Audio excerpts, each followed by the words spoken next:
سارے راستے الگ الگ ہیں، منزل ایک ہے۔ اسلام کا راستہ یہ ہے، منزل بھی ایک ہے اور راستہ بھی ایک ہے، اور وہ راستہ اللہ کا راستہ ہے، وہ راستہ رسول کا راستہ ہے، وہ راستہ اسلام کا راستہ ہے۔ وَمَن يَبْتَغِ غَيْرَ الْإِسْلَامِ دِينًا فَلَن يُقْبَلَ مِنْهُ، جو اسلام کو چھوڑ کر کے کوئی اور راستہ اپنائے گا، اس کے مذہب کو اللہ تعالیٰ قبول نہیں کرے گا، سویکار نہیں کرے گا۔ وَهُوَ فِي الْآخِرَةِ لَمِنَ الْخَاسِرِينَ، اور آخرت میں وہ خسارہ اٹھانے والوں میں سے ہوگا۔ اور ہندو مذہب میں بھی یہی بات ہے۔ ہمارے ہندو بھائیوں کی بڑی مشہور کتاب ہے شریمد بھاگوت گیتا، اس کے اندر شری کرشن جی نے بھی یہی کہا ہے کہ توحید کا راستہ ہی سب کو نجات دلائے۔ سرو دھرمان پریتیجیا مامیکم شرنم ورجہ ہم توا سرو پاپیبھیہ موچیشیامی ما شچہ، سارے دھرموں کو چھوڑ دے، سارے راستوں کو چھوڑ دے اور ایشور کی پرماتما کی شرن میں آ جا، اللہ کی پناہ میں آ جا، میری پناہ میں آ جا، میں تیرے سارے گناہوں کو مٹا دوں گا، تجھے نجات دے دوں گا، تجھے جنت میں ڈال دوں گا، تجھے سورگ میں ڈال دوں گا۔ یہی ہندو مذہب کے اندر بھی کہا گیا، یہی اسلام کے اندر بھی کہا گیا کہ ایک راستہ جو نجات دینے والا ہے، توحید کا راستہ ہے، وہ اللہ کا راستہ ہے۔ میرے بھائیوں، انسانیت کے نام پر اور مانوتا کے نام پر اپنے آپ کو اتنا ہلکا مت بناؤ کہ اللہ کے ساتھ شرک ہو رہا ہے اور تم کرسمس کی مبارکباد، اور ابھی تو کرسمس ختم ہو رہا ہے، آج 29 تاریخ ہے، 2 دن کے بعد 31 کی نائٹ آئی۔ کلکتہ کے بڑے بڑے ہوٹل بک ہیں، ناچنے والیاں اور اپنے جسم کا اور اپنے شریر کا انگ پردرشن کرنے والی بالی ووڈ کی ہیروئنوں کو بلایا جائے، 10-10 ہزار کے ٹکٹ ہیں، اور آپ یقین کریں بڑے بڑے 5 اسٹار ہوٹلوں میں 31 کی نائٹ میں رات بھر شراب پی جائے گی، اور نشے کی حالت میں لوگ دھت ہو کر کے حرام کام کریں گے، اور یہ کام بڑی تعداد میں مسلمان لڑکے اور لڑکیاں بھی کرتے ہوئے نظر آئیں گے۔ مسلمان بھی آپ کو یہ کام کرتے ہوئے نظر آئیں گے۔ کلکتہ میں جب اولا بائک پر میں جا رہا تھا، اولا بائک کے ڈرائیور نے مجھ سے کہا، میرا حلیہ دیکھ کر کے اس کو لگا کہ یہ مولوی صاحب حافظ جی لگ رہے ہیں، وہ مسلمان تھا، اس نے کہا مولوی صاحب حافظ جی حالات بہت برے۔ اس نے کہا سنڈے کے دن رات میں ہم لوگ جب بائک لے کے نکلتے ہیں، نشے کی حالت میں بالکل ٹھلی ہو کر کے، بالکل دھت ہو کر کے جوان لڑکیاں آتی ہیں، ان کے باپ کو کوئی پرواہ نہیں کہ ہماری لڑکی کہاں گئی ہے، ان کی ماں کو کوئی پرواہ نہیں ہماری جوان لڑکی کہاں گئی ہے، نشے کی حالت میں دھت ہو کر کے آتی ہیں اور ہم سے کہتی ہیں ہم کو ہمارے گھر پہنچا دو، اور ہمیں ڈر لگتا ہے کہیں ایسا نہ ہو کہ اس کو لے کر کے جب اپنی بائک پر ہم جائیں اور یہ ہم کو جکڑ کر کے ہماری بائک پر جب بیٹھے تو کہیں ایسا نہ ہو کہ ہم گناہوں کی دلدل میں چلے جائیں اور ہم کوئی غلط کام کر بیٹھیں۔ کہا کہ یہ کام کرنے والی مسلمان لڑکیاں بھی ہوتی ہیں اور غیر مسلم۔ حالات یہ ہے، یہ مسلمان ہیں جنہیں دیکھ کے شرمائے یہود، وَزَعَمْتُمْ وَالنَّصَارَىٰ تو تَمَدُّنِ حُنُود، یہ مسلمان ہیں جنہیں دیکھ کے شرمائے۔ مسلمان کی شادی ہو رہی ہے، ناچ گانا بھی ہو رہا ہے، مسلمان کی شادی میں ڈی جے بج رہا ہے، ماشاءاللہ بڑا پکا مسلمان ہے، کیا مجال ہے کہ اس کے اسلام پر کوئی سوال اٹھائے، اس کے گھر میں رات بھر ڈی جے چل جائے۔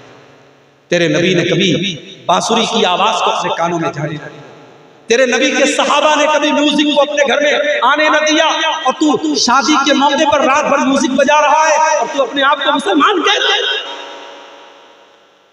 کیا تیرا اسلام صرف تیری مسجد اور تیری نماز تک ہے؟ تیرے شادی بیاہ میں تیرے اسلام سے کوئی مطلب نہیں۔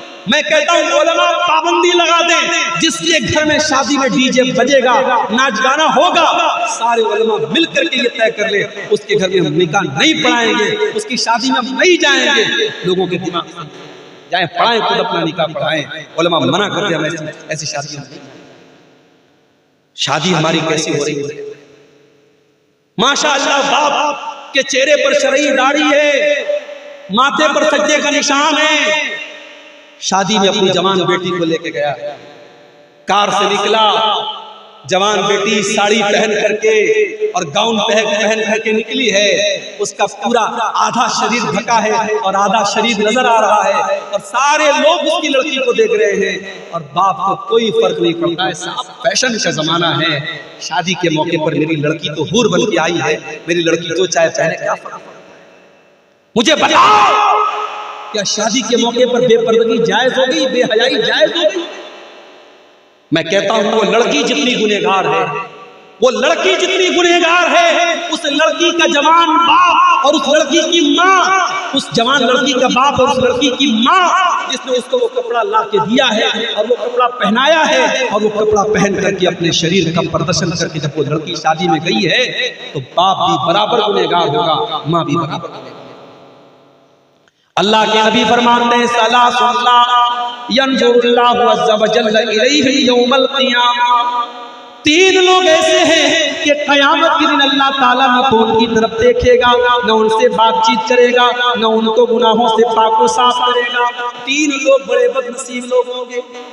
نمبر ایک، العاق لوالدیہ، اپنے ماں باپ کو ستانے والا، اپنے ماں باپ کو تکلیف پہنچانے والا، اپنے ماں باپ سے رشتہ توڑنے والا۔ نمبر دو، والمرأة المترجلہ، مردوں کی نقل کرنے والی، مردوں کی کاپی کرنے والی عورت۔ اور نمبر تین، الدیوس الذی یقر فی اہلہ الخبث، وہ دیوس آدمی، وہ بے غیرت آدمی، وہ بے شرف آدمی جس کے گھر کی بہو بیٹی بے حیائی کا کام کرے اور اس کو کوئی فرق نہ پڑے۔ میرے بھائی، مردوں کے وہ اکبر الہ آبادی کا شعر ہے نا، بے پردہ نظر آئیں کل جو چند بیویاں، بے پردہ نظر آئیں کل جو چند بیویاں، اکبر زمین غیرت قومی سے گڑ گیا، پوچھا جو ان سے آپ کا پردہ وہ کیا ہوا، پوچھا جو جن سے آپ کا پردہ وہ کیا ہوا، کہنے لگی کہ عقل پہ مردوں کے پڑ گیا۔ یہ مردوں کی عقل پہ پردہ پڑا ہے۔ آج تو شادیوں میں کرسی پر بھی عورتوں سے زیادہ پردے میں تو کرسی رہتی ہے، کرسی بیچاری کوئی کور رہتی ہے، اور اس شادی میں آنے والی لڑکیاں اور عورتیں ان کے شریر نظر آتے رہتے ہیں۔ اور یہ شادی کس کی ہوتی ہے؟ مسلمان کی شادی۔ میرے بھائیوں، آج اگر ہم پر اللہ کا عذاب آ رہا ہے، ہم پر مصیبتیں آ رہی ہیں اور ظالم آج ہم پر حکمراں بنے ہوئے ہیں، تو اس کی کہیں نہ کہیں وجہ ہماری بدعمالیاں ہیں۔ اور علامہ اقبال کا بڑا سچا شعر ہے، وَزَامِتُمْ وَالنَّصَارَىٰ تَمَدُّنِ ہُنُود، یہ مسلمان ہیں جنہیں دیکھتے شرمائیں۔ تو اللہ کے نبی سے پوچھا گیا کہ سب سے بڑا گناہ کون سا گناہ ہے؟ آپ نے فرمایا ان تجعل للہ ندا وهو خلقک، سب سے بڑا گناہ یہ ہے کہ تم اللہ کے برابر کسی کو ٹھہراؤ۔ پھر پوچھا گیا اللہ کے نبی اس کے بعد سب سے بڑا گناہ کیا ہے؟ آپ نے فرمایا ان تقتل ولدک خشیۃ ان یتیم، دوسرا سب سے بڑا گناہ یہ ہے کہ تم اپنے بچوں کو قتل کرو اس ڈر سے کہ وہ بچہ تمہارے ساتھ آئے گا۔ اپنی اولاد کو قتل کرو، اپنی اولاد کو مار ڈالو اس ڈر سے کہ اولاد کو کھلانا پڑے گا۔ 1400 سال پہلے لوگ بیٹیوں کو زندہ زمین میں گاڑ دیا کرتے تھے، اور آج بھی بیٹیوں کو ماں کے پیٹ میں مار دیا جاتا ہے۔ ہمارے پاس ایسے بھی لوگوں کا فون آتا ہے، مولوی صاحب میرا میڈیکل اسٹور ہے، میں دوا کا کاروبار کرتا ہوں، میں دوا بیچتا ہوں، میرے پاس لوگ آتے ہیں اور کہتے ہیں کہ ہمیں وہ دوا دے دو جس سے ماں کے پیٹ میں بچہ گرا دیا جائے، ایبارشن ہو جائے اور حمل ثابت ہو جائے، پریگننسی ختم ہو جائے۔ مولوی صاحب ہم تو میڈیکل اسٹور کا کام کرتے ہیں، ہم تو دوا کو بیچنے کا کام کرتے ہیں، اگر وہ دوا ہم دیتے ہیں تو کیا ہم کو گناہ پڑے گا؟ میں نے کہا بالکل گناہ پڑے گا، اس لیے کہ قرآن کہتا ہے تعاونوا علی البر والتقوی ولا تعاونوا علی الاثم والعدوان۔ قرآن کہتا ہے گناہ کے کام میں اور غلط کام میں ایک دوسرے کا سپورٹ مت کرو۔ اگر آپ دوا کا کاروبار کرتے ہیں اور آپ وہ دوا بیچتے ہیں، اس سے ماں کے پیٹ میں حمل ساقط ہوتا ہے، اس بچے کے قتل میں آپ بھی بھاگیدار بن جائیں گے، اس میں آپ بھی شریک ہو جائیں گے۔ میں نے کہا قطعی ایسا کام مت کیجیے۔ اور اصول سمجھ لو، اصول سمجھ لو، کلیا چکوا لو، جو چیز غلط ہے، غلط چیز کا کاروبار کرنا بھی غلط ہے۔ جو چیز حرام ہے، حرام چیز کا بزنس کرنا بھی حرام ہے۔ جو چیز ناجائز ہے اس کا کاروبار کرنا اور اس کا کام کرنا، اس کو دکان پر سیل کرنا اور اس کو بنانے میں سپورٹ کرنا بھی غلط ہے، اور اس میں کوئی اختلاف نہیں ہے۔ سارے علماء کا یہ متفقہ فتویٰ ہے۔ جاؤ یہ ادارے سے فتویٰ لے لو۔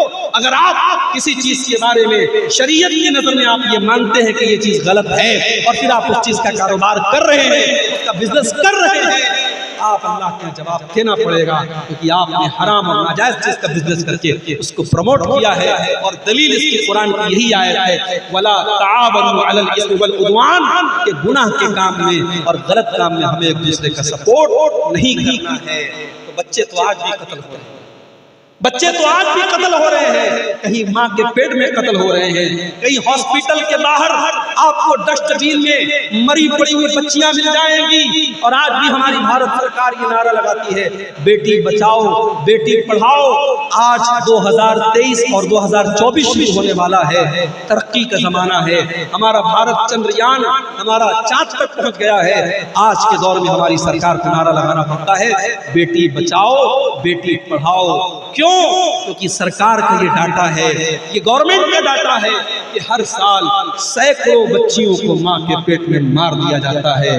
اللہ کے نبی نے فرمایا شرک کے بعد دوسرا سب سے بڑا گناہ یہی ہے کہ انسان اپنی اولاد کو قتل کر دے، یہ سوچ کر کے قتل کر دے کہ بیٹی پیدا ہوگی اس کی شادی کیسے کریں گے، اس کو کیسے پڑھائیں گے، کیسے اس کی تعلیم کا انتظام کریں گے۔ میرے بھائی یہ دماغ سے نکال دیجئے کہ اولاد کو آپ کھلاتے ہیں، یہ دماغ سے نکال دیجئے کہ بیوی کو آپ کھلاتے ہیں۔ کبھی غور کرنا، جب شادی نہیں ہوئی تھی تب کتنا کماتے تھے، شادی کے بعد کتنا کما رہے ہو، اور بچے ہونے کے بعد کتنا کما رہے ہو۔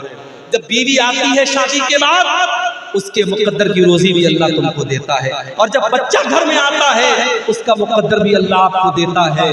کبھی یہ مت سمجھو کہ اپنے بچوں کو ہم کھلاتے ہیں، ہم اور آپ نہیں کھلاتے، اللہ کھلاتا ہے۔ یہ الگ بات ہے، کسی کی مہینے کی آمدنی 10 لاکھ روپے ہے، کسی کی 10,000 روپے ہے، اور کوئی بیچارہ بڑی مشکل سے اپنا گزر بسر کر رہا ہے، مگر اللہ تعالیٰ سب کو کھلا رہا ہے، سب کو پلا رہا ہے۔ اولاد کو قتل مت کرو میرے بھائی، اولاد کی ہتیا کرنا یہ بہت بڑا پاپ ہے۔ پھر پوچھا گیا اللہ کے نبی اس کے بعد تیسرا سب سے بڑا گناہ کیا ہے؟ آپ نے فرمایا انتظان یا حلیلۃ جار، اپنے پڑوسی کی بیوی کے ساتھ زنا کرنا۔ زنا تو کسی کے ساتھ بھی ہے، لیکن پڑوسی کی بیوی کا نام کیوں لیا اللہ کے نبی نے؟ کیونکہ پڑوسی پر پڑوسی وشواس کرتا ہے، پڑوسی پر پڑوسی بھروسہ کرتا ہے، پڑوسی گھر کو بند کر کے جاتا ہے تو پڑوسی سے بول کے جاتا ہے میرے گھر کی رکھا کرنا، میرے گھر کی حفاظت کرنا۔ پڑوسی کا بڑا حق ہوتا ہے میرے بھائی، اگر پڑوسی کی بیوی کے ساتھ اور پڑوسی کی بیٹی کے ساتھ اور پڑوسی کی بہن کے ساتھ اگر کوئی زنا کر رہا ہے تو یہ گناہ پر گناہ ہے، یہ بہت بڑا گناہ ہے۔ اللہ کے نبی نے اس کو تیسرا سب سے بڑا گناہ کہا۔ آج جو حالات میرے سامنے ہیں میرے بھائی، جو حالات ہم دیکھ رہے ہیں، آج معاشرے میں شادی کو بہت مشکل بنا دیا گیا۔ آپ کے اسی کلیا چک کے علاقے میں جہاں الحمدللہ اہل حدیثوں کی بہت بڑی بستی ہے، پورا علاقہ اہل حدیثوں کا علاقہ ہے، جمعہ کی نماز میں آ جاؤ 2-2 ہزار 2,500 نمازی بھرے رہتے، اتنی بڑی بڑی مسجدیں ہیں آپ کے علاقے میں۔ لیکن اس علاقے میں جب ہم آتے ہیں اور لوگ کہتے ہیں مولوی صاحب ہمارے یہاں لین دین بہت چلتا ہے، شادی میں تھوڑا بول دیجیے، بڑی ڈیمانڈ کی جاتی ہے، تھوڑا اس پر بھی بول دیجیے گا۔ میں نے پوچھا غریب باپ اپنی لڑکی کی شادی کیسے کرتا ہے؟ تو کسی نے کہا مولوی صاحب غریب آدمی یا تو بینک سے لون لیتا ہے یا گھر بیچ دیتا ہے۔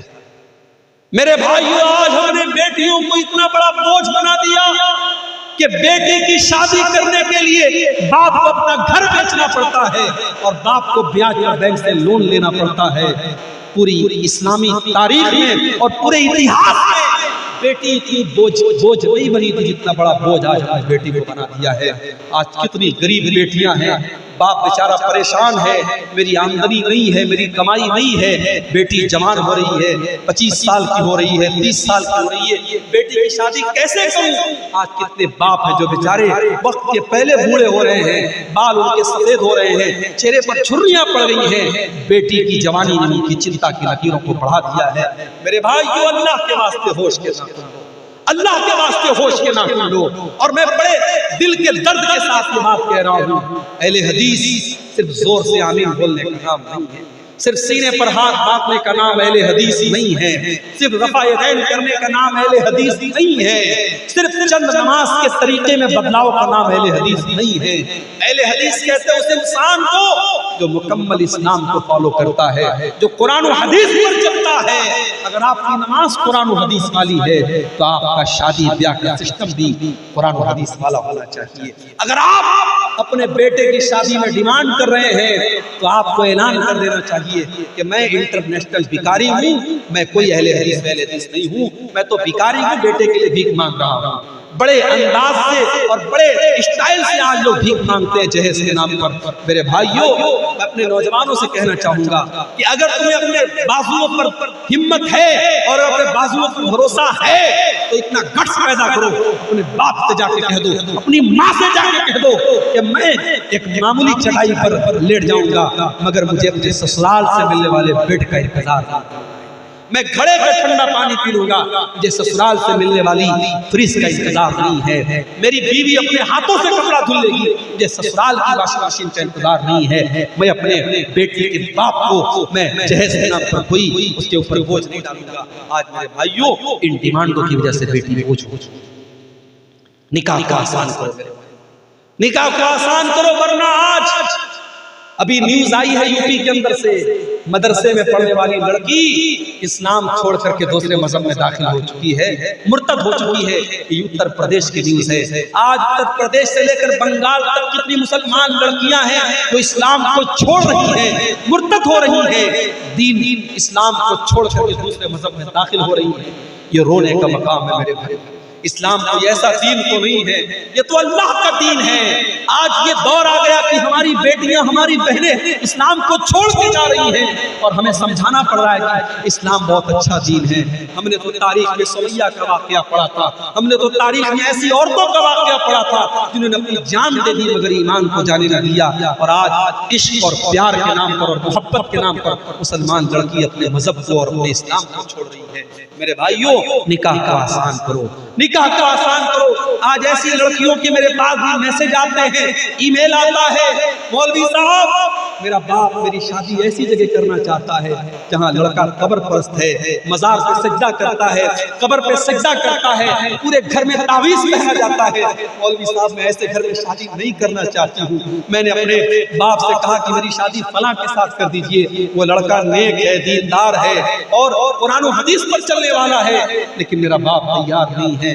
کان کھول کر کے سن لو، اگر لڑکی کی شادی اس کے ولی کی اجازت کے بغیر جائز نہیں ہے تو لڑکی کی شادی زبردستی کرنا بھی جائز ہے۔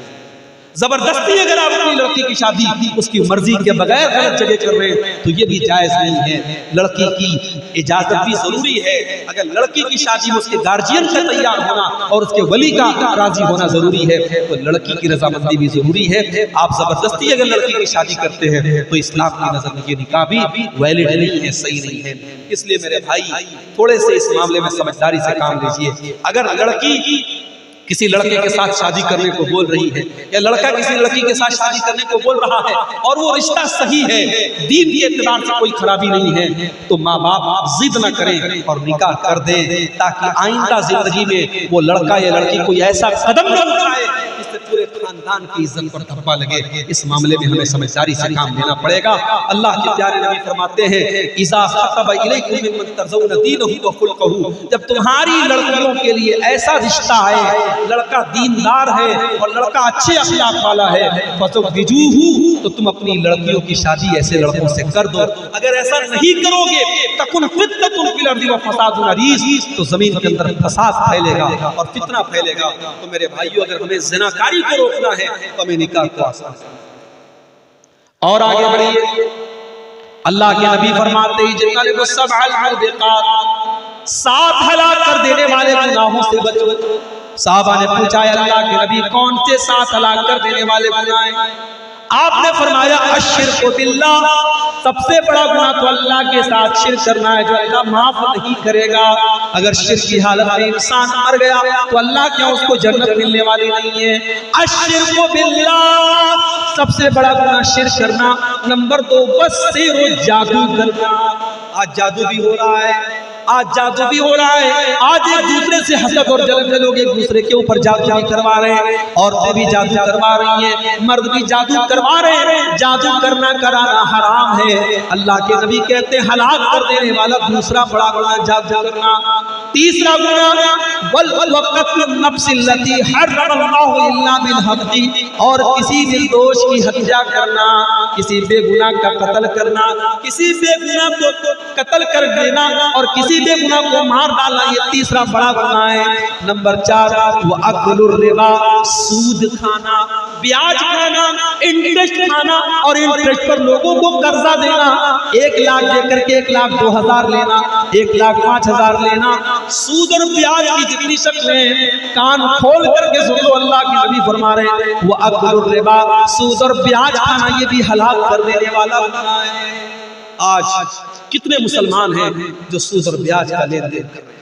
اور سود کی جب بات آئی ہے تو یہ بھی سن لو کہ جس طریقے سے سود کا کھانا حرام ہے اور سود کا لینا حرام ہے، ویسے ہی سود اور بیاج کا دینا حرام ہے۔ آج بندھن بینک کے نام پر اور بندھن لون کے نام پر آج گھر گھر عورتوں کے نام پہ لوگ لون لے رہے ہیں اور بیاج کا پیسہ لے رہے ہیں۔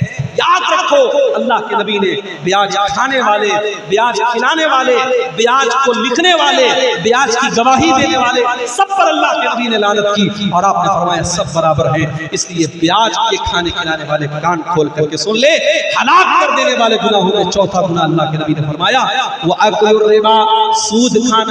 نمبر 5 وہ اکل مال الیتیم، اور یتیم کا مال کھانا یہ بھی بہت بڑا گناہ ہے۔ جو بچہ یتیم ہو گیا، جو بچہ اناتھ ہو گیا، جس کا باپ مر گیا، اس کو تو سہارے کی ضرورت ہے، ہو سکے تو اس کے کام آ جاؤ، ہو سکے تو اس کی مدد کر دو، ہو سکے تو اس کا سہارا بن جاؤ۔ لیکن کچھ بڑے بے رحم لوگ ہوتے ہیں جو یتیم کا مال بھی ہڑپ جاتے ہیں۔ کان کھول کر کے ایسے لوگ سن لیں، یتیم کا مال کھانے والا اپنے پیٹ میں جہنم کی آگ بھر رہا ہے۔ اللہ نے فرمایا ان الذین یأکلون اموال الیتامی ظلما انما یأکلون فی بطونہم نارا۔ جو لوگ یتیم کا مال کھاتے ہیں وہ اپنے پیٹ میں جہنم کی آگ بھر رہے ہیں۔ یتیم کا مال کھانے والا جہنم کی آگ بھر رہا ہے۔ اور اگلی چیز فرمایا وَالتَّوَلِّي يَوْمَ الزَّحْفِ، اور جنگ کے میدان میں پیٹ پھیر کے بھاگ جانا۔ جنگ کے میدان میں جو پیٹ پھیر کے بھاگ جائے وہ بہت بڑا گناہ کر رہا ہے، ہلاک کر دینے والا گناہ کر رہا ہے۔ اور 7واں گناہ وَقَذْفُ الْمُحْصَنَاتِ الْغَافِلَاتِ الْمُؤْمِنَاتِ، پاک دامن عورت پر، شریف عورت پر زنا کی تہمت، کسی پاک دامن عورت کے اوپر غلط کام کرنے کا آروپ لگانا اور اس پر زنا کی تہمت لگانا یہ بھی بہت بڑا گناہ ہے اور ہلاک کر دینے والا۔ اور آگے بڑھی، رشوت کا لین دین بھی بہت زیادہ ہو رہا ہے۔ رشوت لینے والا اور رشوت دینے والا دونوں پر اللہ کے نبی لعنت فرماتے ہیں۔ فرمایا لعن اللہ الراشی والمرتشی، رشوت لینے والے کے اوپر بھی اللہ کی لعنت ہو اور رشوت دینے والے کے اوپر بھی اللہ کی لعنت ہو۔ کسی کا حق مارنے والا، کسی کی زمین جائیداد کو کھا جانے والا یہ بھی بہت بڑا گنہگار ہے۔ اللہ کے نبی فرماتے ہیں لَتُؤَدُّنَّ الْحُقُوقَ إِلَىٰ أَهْلِهَا يَوْمَ الْقِيَامَةِ، او لوگوں تم نے دنیا میں کسی کا حق اگر لے لیا ہے تو اس کا حق دے دو، ورنہ قیامت کے دن تم کو دینا پڑے گا۔ حَتَّى يُقَالَ لِلشَّاةِ الْجَلْحَاءِ مِنَ الشَّاةِ الْقَرْنَاءِ، یہاں تک کہ اگر سینگدار بکری نے بغیر سینگ والی بکری کے اوپر ظلم کیا ہے، اگر سینگ والی بکری نے بغیر سینگ والی بکری کو مارا ہے تو قیامت کے دن اس بکری سے بھی قصاص لیا جائے گا۔ کسی کی زمین اور جائیداد کو اگر ہڑپ لیا کسی نے تو اللہ کے نبی فرماتے ہیں انما اقطع له قطعة من النار، کسی کی زمین اور جائیداد کو ہڑپنے والا اور ناجائز قبضہ کرنے والا وہ جہنم کی آگ کا ٹکڑا لے رہا ہے۔ وہ یہ نہ سمجھے میں زمین لے رہا ہوں، میں جائیداد لے رہا ہوں، میں پراپرٹی لے رہا ہوں، وہ جہنم کی آگ کا ٹکڑا لے رہا ہے۔ اسی طریقے سے شراب پینے والا، جو شراب پیتا ہے، اور جب شراب کی بات آئی ہے تو کان کھول کر کے سن لیجئے، جتنی چیزوں کے اندر نشہ ہے، چاہے وہ سگریٹ کی شکل میں ہو، چاہے وہ گٹکے کی شکل میں ہو، چاہے وہ تمباکو کی شکل میں ہو، نشہ اور جتنی بھی چیزیں، جتنی چیزوں کے اندر نشہ ہے وہ تمام کی تمام چیزیں حرام ہیں۔ اللہ کے نبی نے شراب کا بھی نام لیا، لیکن اللہ کے نبی نے دوسری حدیث میں فرمایا ما اسکر کثیرہ فقلیلہ حرام، جو چیز زیادہ کھانے سے نشہ ہوتا ہے وہ تھوڑا سا کھانا بھی حرام ہے۔ اور دوسری حدیث میں اللہ کے نبی نے فرمایا کل مسکر خمر، ہر نشہ والی چیز شراب ہے۔ جس چیز کے اندر نشہ ہوتا ہے چاہے وہ ڈرگز کی شکل میں ہو، چاہے وہ ہیروئن کی شکل میں ہو، چاہے وہ چرس اور گانجے اور افیون کی شکل میں ہو، جس چیز کے اندر نشہ پیدا ہوتا ہے اس کا وہی حکم ہے جو شراب کا حکم ہے۔ کل مسکر خمر وکل خمر حرام، ہر نشہ والی چیز شراب ہے اور ہر شراب حرام ہے۔ جو شراب پیتا ہے اللہ کے نبی نے فرمایا من شرب الخمر، تو شراب پیتا ہے قیامت کے دن اسے جہنمیوں کے پیپ اور مواد کو پلایا جائے گا، اور شراب پینے والے کی 40 دن تک کی نماز قبول نہیں ہوتی۔ اسی طریقے سے میرے بھائیوں نماز چھوڑنا بھی بہت بڑا، جو لوگ نماز نہیں پڑھتے، عبدالغفار صاحب کی تقریر بڑے شوق سے سنتے ہیں۔ میں آتا ہوں کلیا چک میں، بہت سارے لوگ کہتے ہیں شیخ صاحب پہلی مرتبہ آپ کو ڈائریکٹ سننا ہوں، ابھی تک موبائل پر سنتا ہوں۔ بڑی محبت کرتے ہیں آپ، بڑے شوق سے علماء کی تقریروں کو سن رہے ہیں، مگر پتہ چلا کہ نماز کی پابندی نہیں کرتے ہیں۔ میرے بھائی یہ علماء کی محبت آپ کو کام نہ دے گی، یہ یوٹیوب پر 3 گھنٹے تقریریں سننا آپ کو کام نہ دے گا اگر آپ نے نماز کی پابندی نہ کی۔ اس لیے کہ نماز چھوڑنے والا، نماز کو برباد کرنے والا اور نماز میں لاپرواہی کرنے والا کون ہے؟ اللہ نے فرمایا قرآن کے 16ویں پارے میں فَخَلَفَ مِن بَعْدِهِ خَلْفٌ أَضَاعُوا الصَّلَاةَ وَاتَّبَعُوا الشَّهَوَاتِ فَسَوْفَ يَلْقَوْنَ غَيًّا۔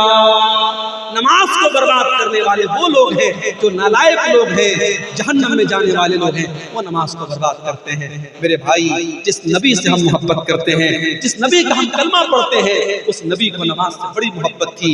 اللہ کے نبی جب ٹینشن میں ہوتے تھے حضرت بلال سے کہتے تھے یا بلال ارحنا بالصلاۃ، اے بلال جلدی سے اذان دے دو اور نماز کے ذریعے ہمارے دل کو سکون پہنچاؤ۔ اور اللہ کے نبی نے آخری وصیت یہ فرمائی، اپنے انتقال کے پہلے آپ نے امت کو یہ میسج دیا الصلاۃ الصلاۃ، اے لوگوں نماز کی پابندی کرو اور اپنے غلاموں اور لونڈیوں کا خیال رکھو۔ میرے بھائی نماز کو اگر آپ برباد کرتے ہیں تو قیامت میں اللہ کے نبی بھی آپ سے ناراض ہو جائیں گے اور اللہ بھی آپ سے ناراض ہو جائے گا۔ اس لیے نماز کی پابندی کرو، اور قیامت کے دن پہلا سوال نماز کے بارے میں ہوگا۔ اللہ کے نبی فرماتے ہیں ان اول ما يحاسب به العبد يوم القيامة صلاته، قیامت کے دن پہلا سوال بندے کی نماز کے بارے میں ہوگا۔ فَإِن صلحت، اگر نماز صحیح ہے، اگر نماز کا معاملہ صحیح ہے، فقد افلح، تو انسان کامیاب ہو جائے گا۔ وَإِن فسدت، اور اگر نماز کا معاملہ گڑبڑ ہے، فقد خاب وخسر، تو انسان ناکام ہو جائے گا۔ نماز کا چھوڑنے والا بھی بہت بڑا ہے۔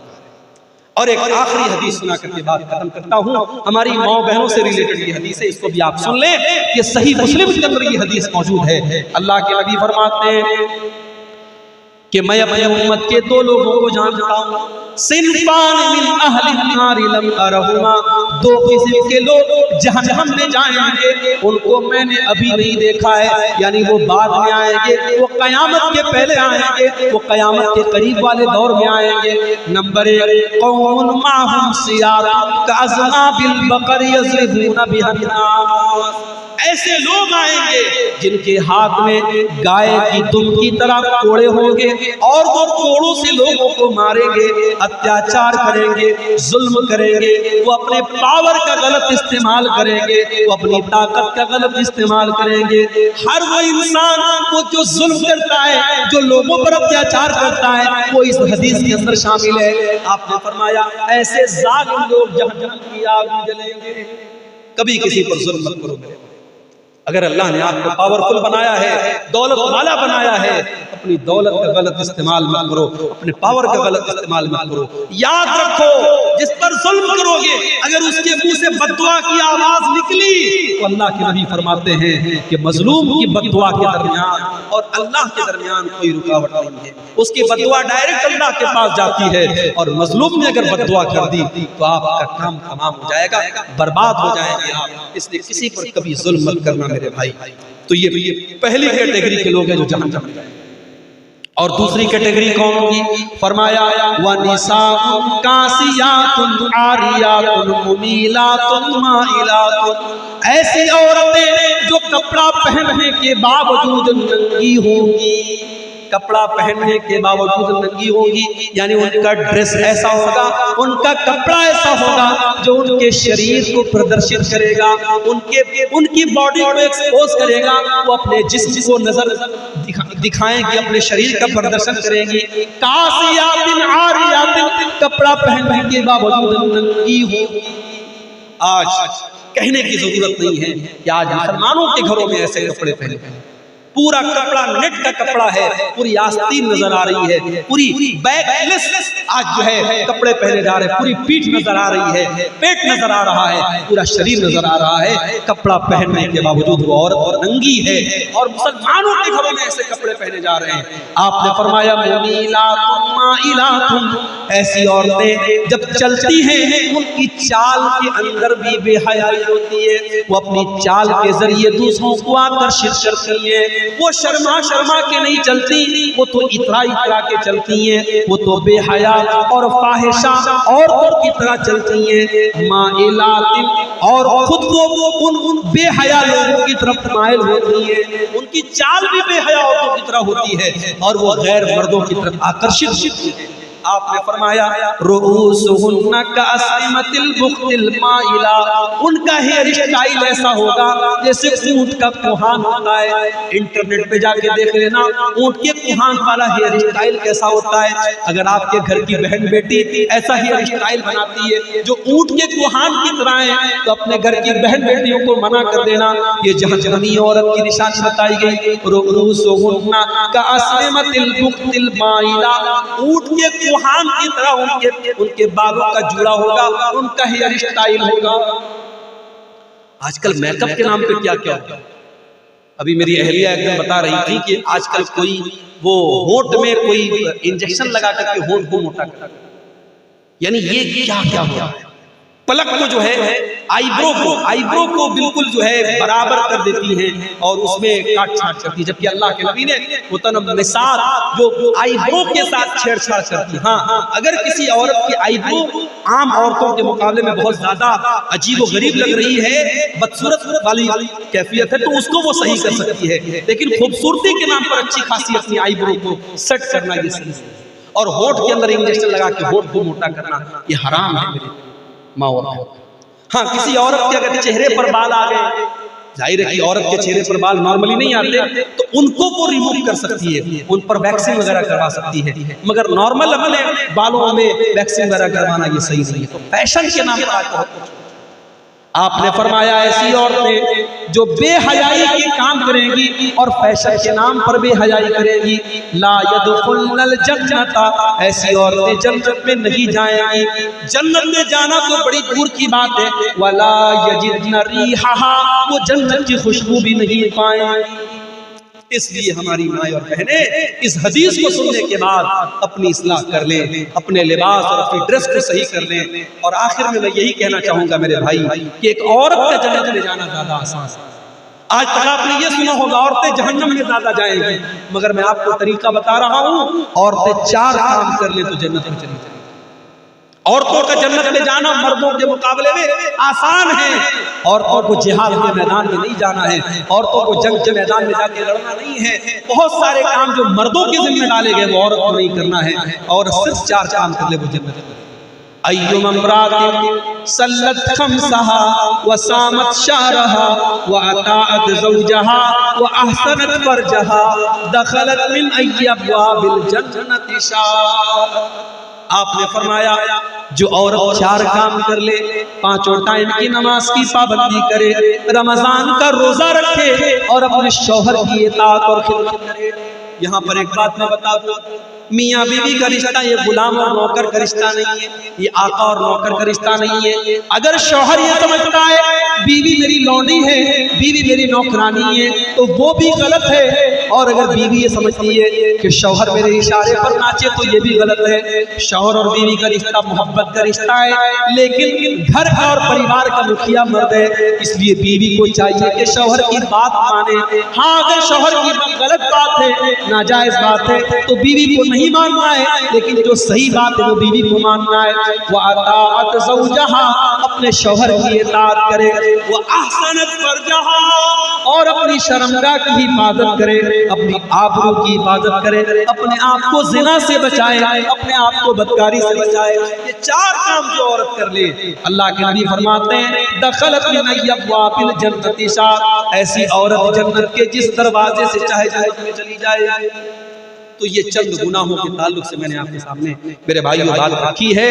اب میں آخر میں اللہ سے یہی دعا کرتا ہوں، اللہ تعالیٰ جو بھی گناہ میں نے بیان کیے ہیں ہم سب کو ان گناہوں سے بچنے کی توفیق عطا فرمائے، اور اگر ہم میں سے کوئی ان گناہوں میں مبتلا ہے اللہ ہمارے ماؤں بہنوں کو بھی اور ہمارے مردوں کو بھی سب کو سچی توبہ کرنے کی توفیق عطا فرمائے۔ اللہ آج کا یہ پروگرام جن بھائیوں کی محنتوں سے منعقد ہوا ہے اللہ ان کی محنتوں کو قبول فرمائے، ان کو جزائے خیر عطا فرمائے۔ کل کا پروگرام بھی باقی ہے، کل ہمارے بڑے عزیز دوست شیخ ابوالکلام سلفی حفظہ اللہ جھارکھنڈ سے تشریف لا رہے ہیں، ہمارے بہت خاص دوست ہیں، کل ان کا بیان بھی آپ حضرات سنیں گے۔ اللہ تعالیٰ ان کی بھی محنتوں اور کوششوں کو قبول فرمائے، اللہ کہنے سننے سے زیادہ ہم سب کو عمل کرنے کی توفیق عطا فرمائے، آمین۔ وآخر دعوانا الحمدللہ رب العالمین، والسلام علیکم ورحمۃ اللہ وبرکاتہ۔